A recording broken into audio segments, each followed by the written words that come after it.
toi, bienvenue. Dans l'univers à court terme, il existe la loi des rendements marginaux décroissants. Celle-ci s'explique par l'existence de deux facteurs de production, le facteur K et le facteur L. À court terme, le facteur K est fixe, alors que le facteur L varie. Le facteur L va augmenter. Lorsque celui-ci augmente, cela va augmenter également la production, puis celle-ci va s'arrêter et enfin, elle va diminuer. Ceci s'explique très simplement.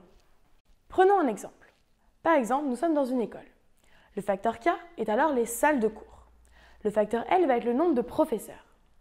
Si on augmente le nombre de professeurs, au début, pas de souci, ça va aller, il va y avoir des cours, la productivité va augmenter. Mais si on continue d'augmenter le nombre de professeurs, à la fin, il n'y aura pas assez de places et de salles de cours pour tous les professeurs. Donc certains ne serviront à rien. Alors la productivité diminue. Une fois que l'on a compris ça, il y a 3 notions clés à retenir.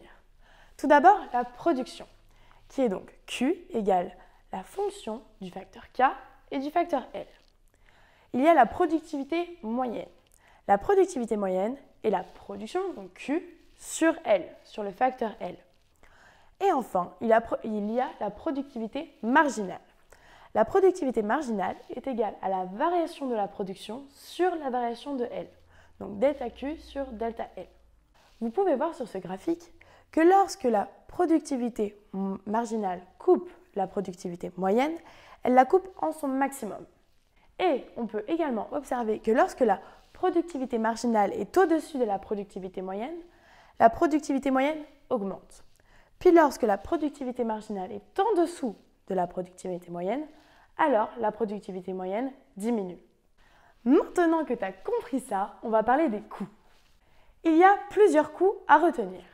Il faut savoir tout d'abord, c'est la base, le coût total est égal au coût fixe plus au coût variable. Donc le coût fixe, ça va être par exemple les murs, le bâtiment qu'on va acheter pour monter son entreprise. Alors que le coût variable, ça va être le matériel qu'on utilise pour produire des vis, par exemple. Ensuite, il y a le coût moyen. Vous pouvez voir que le coût moyen est égal au coût total sur la production. C'est également égal donc au coût fixe moyen plus au coût variable moyen.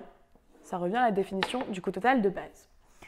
Et c'est donc égal au coût fixe plus au coût variable sur la production. Donc le coût moyen peut être défini de plusieurs manières selon ce que vous verrez dans les exercices. Ensuite, c'est bien beau d'apprendre les formules, mais si on ne connaît pas ces graphiques, on ne peut pas faire les interros. Donc, notre petit graphique. On peut voir que le coût fixe moyen diminue constamment. C'est normal. Le bâtiment, on l'achète une seule fois. Il aura le même prix qu'on ait produit 1 ou 100 000 vis. Donc, vaut mieux en produire 100 000, au moins on rentabilise notre achat. Donc, le coût fixe moyen descend constamment. Alors que le coût variable moyen va au début diminuer, puis augmenter. Et l'addition des deux donne le coût moyen. Le dernier coût à connaître est un des coûts les plus compliqués à comprendre. Il s'agit du coût marginal. Le coût marginal est le coût nécessaire pour une unité supplémentaire produite. C'est-à-dire, on a produit 100 000 vis, on veut en produire 100 000 une. Donc, quel va être le coût pour la dernière vis produite? Donc, le coût marginal est égal à la variation du coût total sur la variation de la production. Ensuite, mathématiquement parlant, voici comment ça se passe. La variation du coût total est égale à la variation du coût fixe plus la variation du coût variable. Donc, le coût marginal est égal à la variation du coût fixe plus la variation du coût variable sur la variation de Q.